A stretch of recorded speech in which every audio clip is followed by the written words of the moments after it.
السلام علیکم ورحمۃ اللہ وبرکاتہ۔ نحمدہ و نصلی علی رسولہ الکریم، اما بعد۔ ارے بھائی ٹھیک ہے یار۔ نحمدہ و نصلی علی رسولہ الکریم، اما بعد۔ بسم اللہ الرحمن الرحیم۔ محترم سامعین کرام، موضوع ہے زیورات کی خرید و فروخت میں ہونے والی غلطیاں۔ اسلام میں حلت و حرمت کا مسئلہ بہت بنیادی نوعیت کا ہے، تو اس لیے سب سے پہلے اس کے ذہن میں یہ راسخ ہو جانا چاہیے کہ حلال بھی کچھ ہوتا ہے اور حرام بھی کچھ ہوتا ہے۔ حرام سے بچنا ہے، حلال کے راستے پہ چلنا ہے۔ ہمارے معاشرے میں سب سے پہلے تو اسی چیز کی ضرورت ہے۔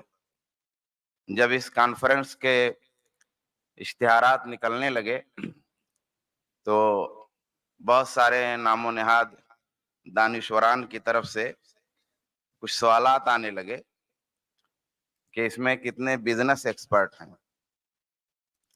معاشرہ اس سطح پہ ہے کہ اسے یہی شعور نہیں ہے کہ بھلا اس میں کچھ حرام بھی ہو سکتا ہے، کچھ حلال بھی ہو سکتا ہے۔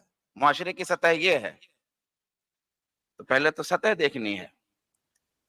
دوسری بات جو موضوع پر گفتگو کرنے سے بھی زیادہ اہم ہے، وہ یہ کہ فقہی معاملات میں اصل چیز یہ ہے کہ جو شریعت کے اصول اور ضوابط ہیں وہ آپ کو معلوم ہے، آپ ان سے آگاہ ہوں۔ فقہا اور محدثین کے کلام پر بات کرنے والے کی نظر ہو، بصیرت ہو، مسائل تبھی حل ہوں گے۔ رہ گیا یہ مسئلہ کہ تجارت کی کسی قسم پر گفتگو کرنے والا تاجر بھی ہے کہ نہیں ہے۔ ہمیں کھیتی باڑی کے بعض مسائل پہ گفتگو کرنی ہے تو میں کسان بھی ہوں کہ نہیں ہوں؟ یہ انتہائی احمقانہ سوال ہے۔ بیسک بات یہ ہے کہ کھیتی باڑی کے سلسلے میں رسول اللہ کی ہدایات آپ کو معلوم ہے کہ نہیں معلوم ہے؟ اب کچھ لوگوں کو شوق چڑھا ہوتا ہے شہرت حاصل کرنے کے لیے، تو سب سے پہلے علماء کو نشانے پہ ساتھتے ہیں۔ تو یہ بتانا تو بہت ہی ضروری تھا، اور اس کو کوئی شام میں بھی بتا دے تو بہت اچھا ہوگا۔ ہاں شام کو بھی بتا دے کوئی یہ بات۔ یہاں میرے پاس موقع نہیں ہے اس موضوع میں کہ میں یہ ساری چیزیں لاؤں، مگر شام میں جو لوگ رہیں وہ اس مسئلے کو ضرور بتائیں کہ مسائل پہ گفتگو کرنے کے لیے اصل چیز کیا ہے۔ اصل چیز نصوص شرعیہ ہیں، رسول اللہ کی تعلیمات ہیں۔ رسول اللہ تو خود ہی نہیں کسان تھے۔ وَأَنْتُمْ عَالِمُ بِأُمُورِ دُنْيَاكُمْ کہہ دیا تھا آپ نے کہ بھئی یہ جو مسئلہ میں نے بتایا ہے کھیتی کے سلسلے میں کھجوروں کا، یہ میں نے غلط بتایا ہے، مجھے نہیں معلوم ہے، تم لوگ زیادہ جانتے ہو، میں شریعت زیادہ جانتا ہوں۔ تو یہ ایک بات یہ ہے کہ شریعت کے نصوص سے آگاہی ہونی چاہیے۔ اب آئیے موضوع جو ہے وہ ہے زیورات کی خرید و فروخت میں ہونے والی غلطیاں۔ اب بھائی دیکھیے، اب یہاں تقریر کے کچھ چانسز نہیں ہیں، ٹھیک ہے؟ بالکل فقہی مسئلہ ہے تو بہت توجہ سے سننا پڑے گا۔ ہم لوگوں نے بھی بہت توجہ سے محنت کیا ہے۔ تو زیورات کی خرید و فروخت میں جو غلطیاں ہوتی ہیں وہ اصل میں جو مسئلہ آتا ہے وہ سود کا اس میں ہوتا ہے، اور دو طرح کا سود اس میں آتا ہے۔ ایک کو کہتے ہیں ربا الفضل اور ایک کو کہتے ہیں ربا النسیہ۔ ربا الفضل یہ ہے کہ ایک ہی جنس کی دو چیزیں ہوں اور ان میں کمی بیشی کر دی جائے، کم اور زیادہ کر دیا جائے، تو ایک سود اس طرح کا ہوتا ہے۔ اور ایک ہے ربا النسیہ، دو چیزوں کے لین دین میں کمی بیشی تو نہ ہو لیکن ادھار ہو۔ مختصر میں یہ دو طرح کی چیزیں اس میں پیش آتی ہیں، اور ان دونوں اصولوں کی بنیاد ایک روایت پہ ہے۔ اس روایت کا جو ہے اردو ترجمہ میں پیش کر دیتا ہوں کیونکہ ہمیں اس کو مختصر کرنا ہے، جس میں عبادہ بن صامت رضی اللہ تعالیٰ عنہ سے مروی ہے کہ سونے کی بے سونے کے بدلے میں، چاندی کی چاندی کے بدلے میں، گیہوں کی گیہوں کے بدلے میں، جو کی جو کے بدلے میں، کھجور کی کھجور کے بدلے میں، مشہور روایت ہے نمک کی نمک کے بدلے میں حرام ہے۔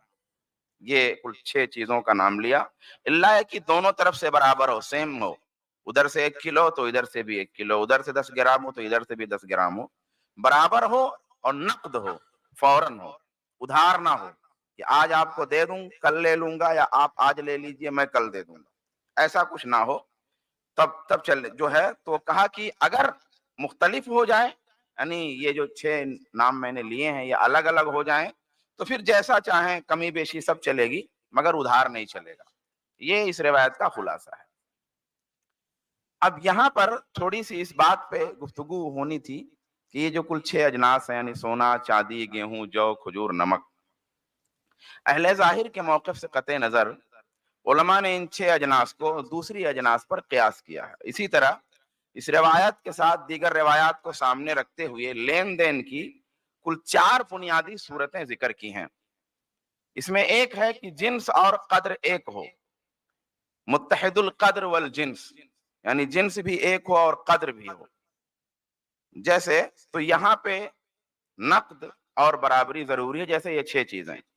دوسری صورت ہے متحد القدر غیر متحد الجنس، یعنی دونوں کی قدر تو یکساں ہوں لیکن جنس الگ الگ ہو، اس میں کمی بیشی جائز ہے مگر ادھار جائز نہیں ہے۔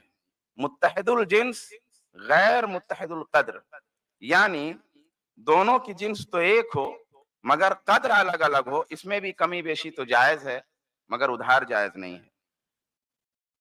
جو عام طور پہ چلتا ہے وہ چوتھی صورت ہے غیر متحد الجنس غیر متحد القدر، یعنی دونوں کی جنس بھی الگ ہو اور دونوں کی قدریں بھی الگ ہوں، اس میں کمی بیشی بھی جائز ہے اور ادھار بھی جائز ہے۔ میں نے اس کو سرسری لیا ہے کیونکہ جو اصل موضوع ہے ہمارا اس تک جلدی پہنچ سکیں۔ ہمارا مسئلہ زیورات کا ہے۔ زیورات میں سونے چاندی کے زیورات ہی ہمارے موضوع میں مقصود ہیں۔ ان کی بالعموم 3 صورتیں پائی جاتی ہیں۔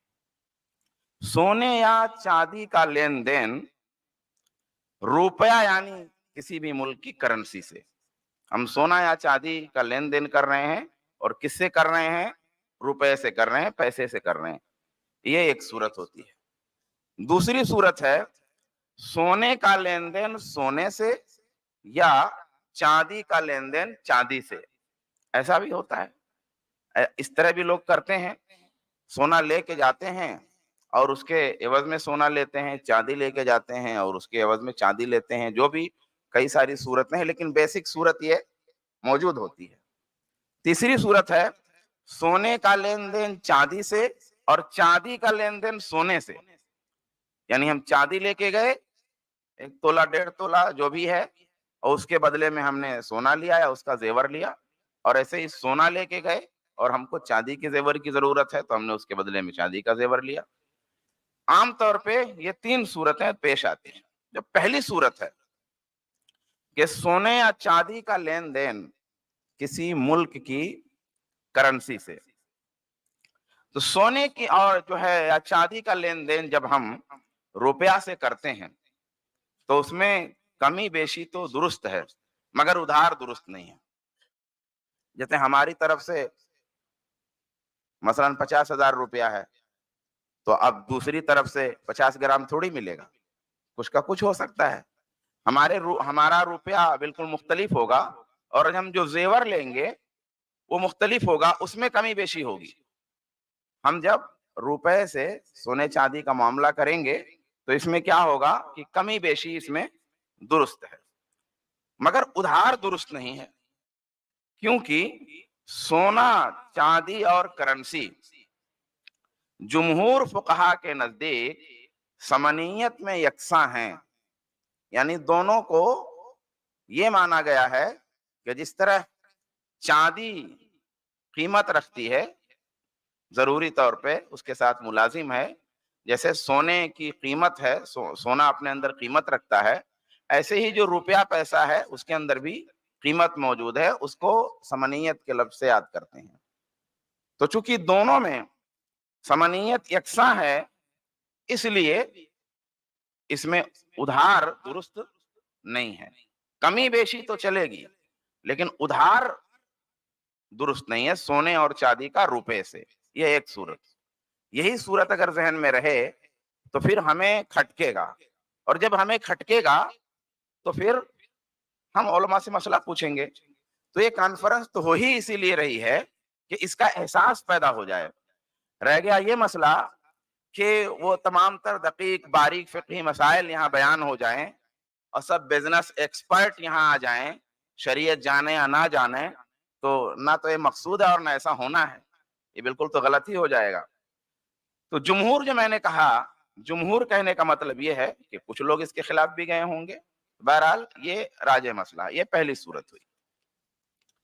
دوسری صورت ہے سونے کا لین دین سونے سے اور چاندی کا لین دین چاندی سے. اس میں نہ کمی بیشی جائز ہے اور نہ ادھار جائز ہے. ساری بنیاد وہی روایت ہے جو ہم نے آپ کو سرسری پیش کیا, اور پھر کچھ اصولی باتیں وہ بھی میں نے سرسری ذکر کی. سونے کا لین دین سونے سے اور چاندی کا لین دین چاندی سے, اس میں نہ تو کمی بیشی جائز ہے اور نہ تو ادھار جائز ہے.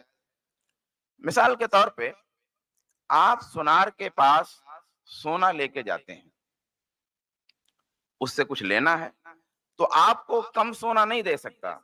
شیخ بتا دیجئے گا 5 منٹ پہلے. آپ کو وہ کم سونا نہیں دے سکتا. آپ جتنا لے کے جائیں سونا اتنا ہی اسے دینا چاہیے. یہ چیز ہے. اور آپ زیادہ لے نہیں سکتے, برابر ہونا. یہی حال چاندی میں ہے.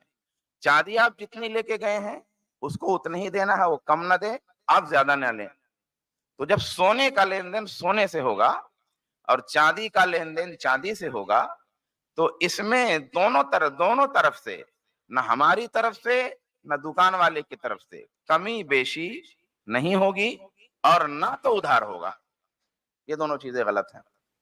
تیسری صورت, سونے کا لین دین چاندی سے ہو یا چاندی کا لین دین سونے سے ہو. اس میں پہلے میں تھا کہ سونا سونا ہو, چاندی چاندی ہو. ابھی ہمارے گھر میں چاندی ہے, سونا نہیں ہے.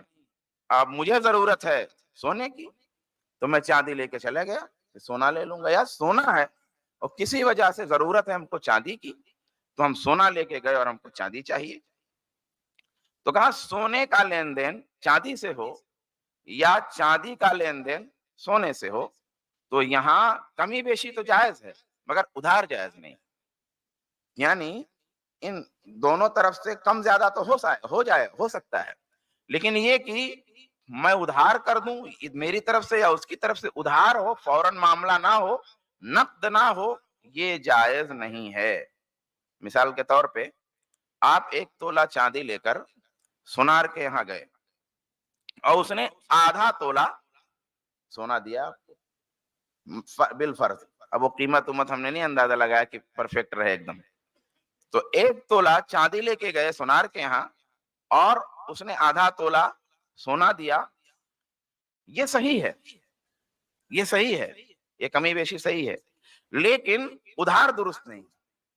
جب آپ جائیں تو اسی وقت آپ کو دے دے اور اسی وقت آپ اس کو لے لیں. زیورات کی خرید و فروخت میں جو غلطیاں ہوتی ہیں یا جو حرام کی صورتیں ہیں, غلطیاں ہوتی مطلب حرام کی صورتیں, تو وہ اکثر بلکہ انہی 3 صورتوں میں ہوتی ہیں. یہ جو 3 صورتیں آپ کے ذہن میں اگر رہیں تو آپ جب یہ معاملہ کرنے جائیں تو آپ کو کھٹک جانا چاہیے. بس یہ مسئلہ معلوم ہو آپ کو, یا ہر عالم ہی کوئی مسئلہ معلوم ہو, ایسا ضروری نہیں, لیکن یہ بنیاد معلوم اگر ہے تو پھر آدمی کھٹکے گا اپنے سے زیادہ علم والے سے یا علماء سے وہ مسئلہ پوچھے گا. تو یہ تینوں صورتیں بہت بنیادی ہیں, مبدئی اور ابتدائی ہیں, یہ ہر شخص کو معلوم رہنے چاہیے. خواتین کو خاص طور پہ, کیونکہ وہی یہ سب معاملہ کرتی ہیں تو ان کو زیادہ معلوم رہنا چاہیے. تو زیورات کی خرید و فروخت میں جو غلطیاں ہوتی ہیں وہ بیشتر انہی 3 صورتوں پر مبنی ہوتی ہیں. اگر یہ 3 صورتیں پیش آ جائیں تو کم از کم ایک مسلمان کو کسی معتبر اور مستند عالم دین سے مسئلہ ضرور پوچھنا چاہیے. مثال کے طور پہ ہم یہاں چند غلطیوں کو پیش کرتے ہیں تاکہ موضوع مکمل ہو جائے. کسی مرد یا مثلا ایک میں پیش کرتا ہوں, کسی مرد یا خاتون کو کوئی زیور پسند آ جاتا ہے, لیکن زیور کی قیمت زیادہ ہے اور اتنی قیمت خریدنے والے کے پاس موجود نہیں ہے. ایسی صورت میں خریدار جو رقم موجود ہے